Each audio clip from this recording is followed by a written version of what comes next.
Vamos começar com um vídeo. Eu gosto muito, Miriam e pastor Joaquim, eu gosto muito dessas dinâmicas que o pessoal de RH faz, sabe? Eu acho sensacional. Tem umas dinâmicas que eu não entendo muito não, né? Pensa qual animal você seria. Já participou dessas dinâmicas, né? Dá um medo, né? Ou escreva qual qual a sua principal... o seu principal defeito, já viu isso aí? Aí fala perfeccionismo, né? Meu pior defeito é ser perfeccionista, não sei. Mas esse vídeo é de uma empresa norte-americana. Eles estavam fazendo um teste para mostrar que você tem que confiar nos seus parceiros, né? E o líder lá, o gestor lá, né, chama um rapaz para o rapaz fazer aquele teste de mostrar confiança. Sabe aquela coisa de você se jogar para trás assim e as pessoas te pegarem? Preste atenção no que aconteceu, olha só. Fall, and it'll be an exercise in building trust between one another. So Harrison, if you don't mind going first, step up here on this chair and close your eyes. All right, and then everybody fill in, and we're going to ask you to fall, and then they will catch you. So you have to trust us. So I'm going to count to 3, just relax and fall, okay? 1, 2, 3. No, wait, no! O cara está com a cara no chão. Ele entendeu assim, o pé da letra para ficar relaxado e confiar. Só que em vez de cair para trás, você caiu para frente. Falta de orientação. Agora, eu fico pensando, meus convidados não têm noção do que eu vou perguntar. A Miriam e o pastor Joaquim estão assim, meu Deus, o que o Cássio vai perguntar aqui agora? Jesus. Não, mas deixa eu fazer uma pergunta, porque essa palavra confiança é muito interessante. O que é confiar, né? Essa ideia do confiar... É quase mesmo fechar os olhos e deixar que o outro te guie. Eu já fiz um experimento, quando eu estudava lá em São Paulo, na Unesp, a gente fez um experimento que nós todos caminhamos, colocamos vendas e caminhamos pelo campus da universidade, de olhos fechados, descalços, com o professor nos guiando, para a gente ter outras sensações, o tato, o cheiro, a audição, né? A gente é muito visual. Alguns dizem...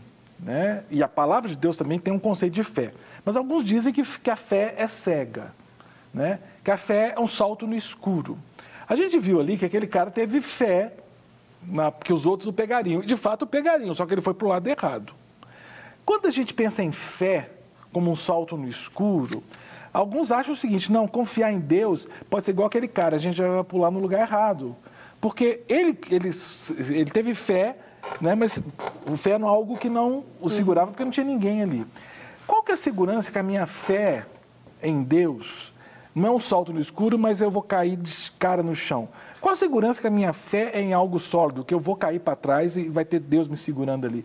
Porque a fé é isso. A fé é a certeza de coisas que se esperam, a convicção de fatos que não se veem.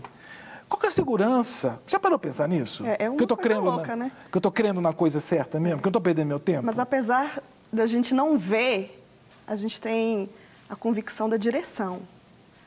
João 8, Jesus fala assim, eu sou a luz do mundo, quem me segue não anda em trevas. Então, a nossa diferença é que a gente não vai crer totalmente com o pé no escuro, como você falou. Eu vou crer do quê? Do nada, não sei para onde eu estou indo. Não, a nossa fé, ela tem uma direção. A nossa confiança, ela é baseada em algo concreto, apesar de não ver. Mas tem até um hino, não sei se vocês não... Você falou que você tem 25 anos, né, de conversão. Eu já estou tão velho que já eu até esqueço. Você é da época do hino? Tinha hino, cantava hino na igreja, não? Você já pegou... acabando essa farsa. Eu sou da época do hino. Talvez da sua. É a minha. Não, porque ainda mais que eu vim da igreja presbiteriana, que canta hino. Lá no templo antigo, lá embaixo. Lá no tabernáculo. Porque assim, tinha um hino que falava, eu sei em quem tenho crido, que é um versículo. Estou bem certo que é poderoso para guardar o meu depósito, meu tesouro até aquele dia. Eu sei que eu tenho crido, né? É uma convicção. Mas como é que eu posso ter essa convicção se eu não vejo? Entende? Entendo. Como é que é? A fé... A gente está aqui respirando agora, não está? Graças a Deus. Né? A gente está respirando, no entanto, a gente não está vendo o ar. Verdade. A gente não está vendo o oxigênio. Mas a gente sente, a gente consegue sentir. Né? A gente sente ele aí na pele. Então, é isso. A nossa fé, eu vejo assim... entenda, ela é racional nesse sentido. Exatamente. Né? Porque a gente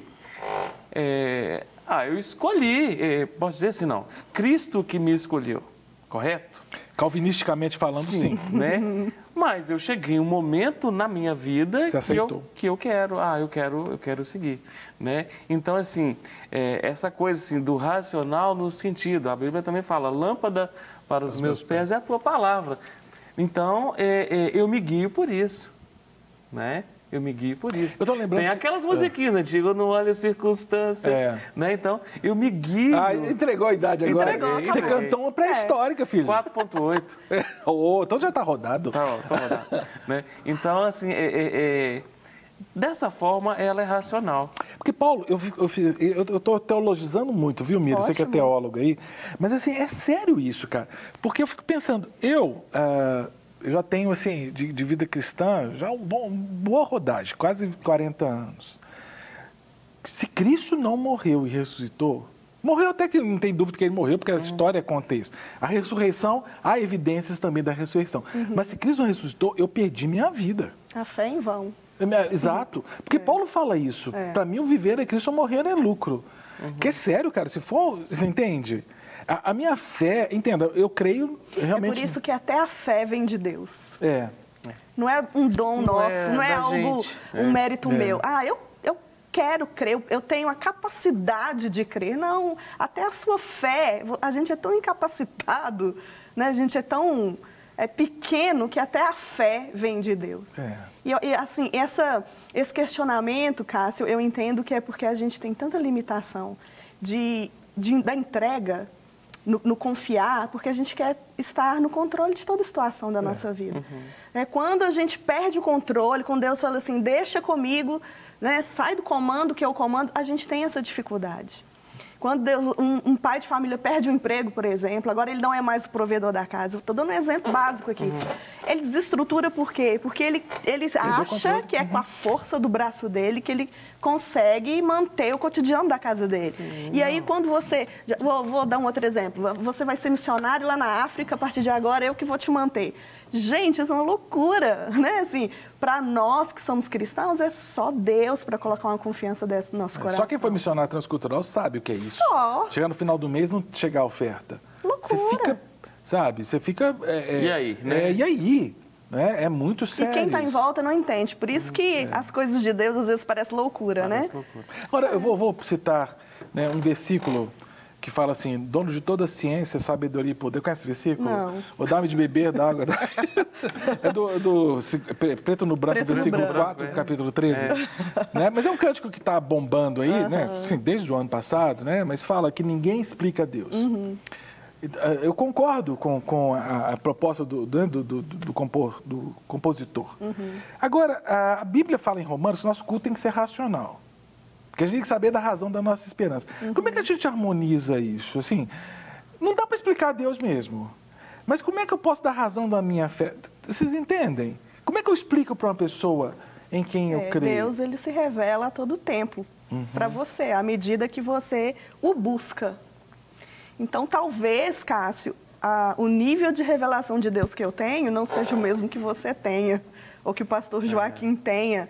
E isso não quer dizer, porque você tem 40 anos de caminhada cristã, ou o pastor Joaquim também, talvez uma pessoa que tem menos tempo, pela intensidade de busca, né, de entrega, ela tem mais revelação de quem Deus é do que a gente que tem 20 anos de crente. Você falou uma coisa interessante. Aí eu vou dar um exemplo da minha filha. Como diz o Silvio Santos, a minha filha de número 3. Nossa, desse jeito. É só 3, né? É 15, 10 e 7, né? Mas ela era bem... Na realidade, eu estou falando da de 10 hoje. Ela deveria ter uns 6 anos nessa época, uns 7 anos assim. E menina é um negócio impressionante. Você tem menina? Tem 2. Mas já são moças. Sim, já são. Né? Mas... menino não chega em casa assim, o meu coleguinha, eu não sou mais amigo dele. Menino não tem esse tipo de coisa, não. Mas menina tem aquela coisa, eu não sou mais sua amiga. Né? Então, nesse dia, foi esse dia que ela chegou, que não era mais amiga da outra coleguinha, porque a coleguinha não queria brincar com ela. Né? Então, lá na escola, na hora do recreio, ela estava sem coleguinha para brincar. Aí a Carla, sabiamente, foi e falou com ela: filha, então você faz assim. Quando nenhum coleguinha tiver... Olha só, uma coisa simples, né? Que ela não racionalizou como a gente, adulto, né? Então, quando você estiver lá na escola, que ninguém quiser brincar com você, peça Jesus para brincar com você. E aí, olha a experiência dela.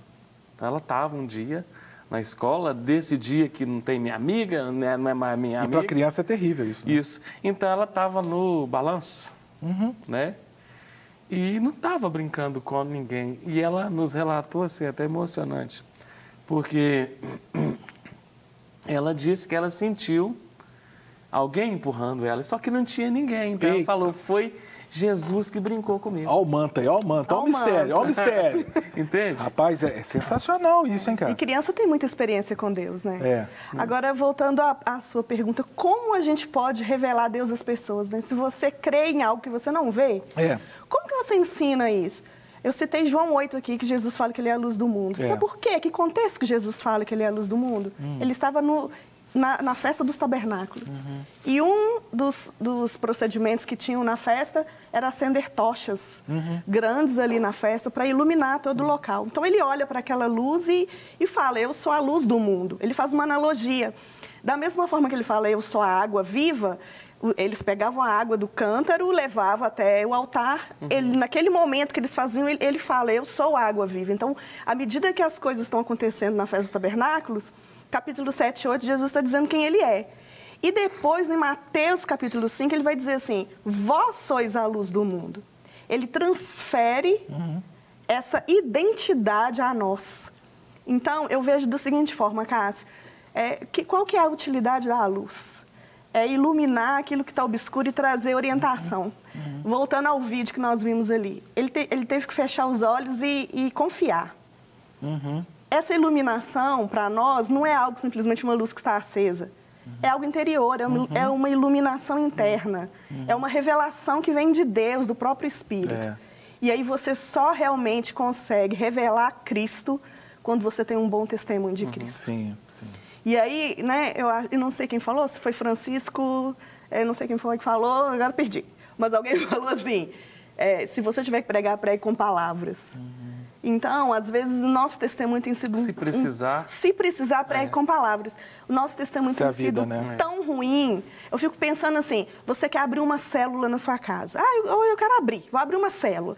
Aí você vai e chama os vizinhos, mas você grita, você é um péssimo vizinho, briga. Aí você acha que alguém vai na sua célula? Gente, essa menina grita com os filhos o dia inteiro, briga com o marido, bate porta, tem um pingo de educação. Aí o nosso testemunho tem fechado as portas para que Cristo reine, o nosso testemunho. Fica, né? Então, assim, isso é muito importante. E, infelizmente, muitas pessoas, né, não quero rotular, pastor, não. Pessoas, né, cristãs, crentes, evangélicos, convertidos, né, o mais marcante é o testemunho, né? A gente vê muito, assim, o pastor Márcio, assim, os exemplos, né, que ele cita, mas, assim, você tem que, como que ele diz, pregar o que você vive, né? Então, quer dizer, o desafio é esse: prega o que você vive. Então, o que você está vivendo? O Pedro que falou que nós somos cartas vivas, né? Que temos que ser lidas. Né? Então, assim, é isso que você disse. Qual é a impressão que o seu vizinho tem de você, né? No trânsito ali, aquela pessoa que nem te conhece, né? Mas ela viu um comportamento seu ali, aí quando você passa por ela, tá lá o logo da sua igreja, né? Então, assim, qual que é o testemunho que você está deixando? A gente fala muito isso nos cursos, a gente fala dos exemplos, a gente está falando para os filhos, né? Para os pais, sobre a questão do exemplo, o legado que ele está deixando ali nesse sentido de testemunho. Então, é aquela coisa: você fala com o filho, vá, pega a Bíblia e leia, não é? Mas não é assim. Quando lá em Provérbios 22:6 diz, para ensinar a criança no caminho que deve andar, né? É no caminho, então é com ela. Então é você quem pega a Bíblia e mostra para ela, né? Porque ela precisa de ver Cristo como se fosse um espelho, ela olhar no espelho, né? Através de você, ela vê Jesus. Então, você é um espelho de Jesus para ela. O seu filho tem que olhar para você e ver Jesus. As pessoas têm que olhar para você e ver Jesus. Porque senão não está valendo. Que Jesus é esse cara todo bagunçado, apronta. E é interessante, eu estava pensando aqui, com essa questão da racionalidade da fé ou da... Porque, assim, não é que a fé não tem que ser irracional. A fé é uma decisão que você toma, né, baseada em fatos, porque a gente crê num fato histórico, que foi a morte e a ressurreição de Jesus Cristo, mas a compreensão das coisas de Deus, como diz Paulo lá em Coríntios, elas se discernem espiritualmente. Isso é uma coisa que é difícil da gente aprender, mas depois que a gente aprende, flui a nossa vida, né? Porque é interessante, às vezes a gente apresenta o plano de salvação direitinho para a pessoa, sabe, apresenta argumentos teológicos, argumentos bíblicos e tudo, e a pessoa fica dura, sabe, não quer. Pelo menos foi comigo assim, quando o Espírito Santo tocou, e aí dependência da obra do Espírito, da iluminação que o Espírito dá, porque assim, sabe que parece que os olhos abriram? É igual um pregador, né? Quando ele vai ministrar uma palavra. Ele vai ali com o dom que Deus deu para ele de mestre, né? Iluminando ali a palavra, trazendo a palavra, mas quem faz a obra é o Espírito. Então, você faz ali o apelo, não vai ninguém ali na frente, você se tortura, ai meu Deus, ninguém aceitou Jesus, minha palavra deve ter sido horrível. Mas a obra não é sua. É verdade. Você foi apenas um instrumento para que a palavra fosse ministrada, a gente tem que ter essa consciência, é difícil lembrar disso, né? É difícil lembrar, ainda mais que a gente vive, essa cosmovisão humanista que a gente ainda tem no mundo, né? Desde o século XVI, com o Renascimento, até hoje a gente tem do ser humano no centro. Às vezes os nossos cânticos espirituais são humanistas. O que tem de cântico, minha época chamava de corinho, mas o que tem de cântico, de música evangélica, que você é importante, você... Ai, coitado de Deus se não fosse você. Não tem muita música assim? Sim. Você é o espelho, né? Não vou falar não, né? Ai, meu Deus, não vou falar não. Não, mas eu me preocupa com essa teologia humanista que está sendo pregada nas igrejas, sabe? De querer mostrar que nós somos importantes. Gente, nós somos miseráveis pecadores. Ai de nós se não fosse o amor de Deus. É verdade. Né? Me parece que as igrejas estão precisando mais de cânticos de louvor e adoração, de centrar Cristo nos nossos cultos, do que ficar alimentando, sabe, a autoestima dos outros. E a palavra é a mesma coisa, né? Uma palavra de exortação, que leve ao arrependimento, que leve a pessoa a Cristo. Porque hoje em dia a palavra está sendo aquilo que nós, né, vemos aí, que é a questão do próprio ego da pessoa. O Espírito Santo, ele tem sido deixado muito de lado, né? Então, que a grande obra que faz em nós é o Espírito Santo. Então, isso é pouco pregado hoje. Né? Então, como eu disse alguns dias atrás, né, sobre a questão de deixar Jesus de lado e façamos, então, eventos que atraiam, usamos... e nada contra a técnica, porque eu acho importante a organização e tudo mais, né? Mas não esquecer qual é o centro, porque quem faz a obra é o Espírito Santo. E é interessante isso, eu vou teologizar, tá, Miriam? Você que é teóloga aqui. Não, mas todos nós somos teólogos. Não, mas eu sou teólogo de formação. Mas porque tem um livro, acho que é do Roy Hession, da década de 80, que era assim, Queremos Ver a Jesus. Ele está fazendo assim porque é da época dele, tá vendo? Quando ele fazia... Era muito legal, porque, sabe, uma inversão que está... Nós que somos de igreja, nós somos Alagoinha, igreja avivada, alguns chamam de pentecostal, mas a gente crê no batismo com o Espírito Santo, nos dons do Espírito, mas a função do Espírito não é ser adorado. A função do Espírito é levar a adoração a Cristo, porque a Ele todo joelho vai se dobrar. Apontar a Cristo. Não é? E às vezes há uma inversão mesmo na lógica da igreja, né? Agora, só trazendo uma outra reflexão a respeito do vídeo que nós vimos, a importância de você confiar no certo, né? Naquilo que é certo. Porque se você se entrega e confia, tem fé naquilo que não é a verdade... Você pode cair, se machucar muito feio, né? E dura isso, porque às vezes a pessoa tem a verdade e vai para o lado errado. Exatamente. Às vezes ela não está enxergando, mas está logo ali. Não quer ficar um segundo por fora da nossa programação? Agora você pode nos acompanhar através das plataformas digitais. Não perca tempo. Acesse, curta e siga-nos. Fique por dentro de tudo que acontece por aqui. Rede Super, inspirando você.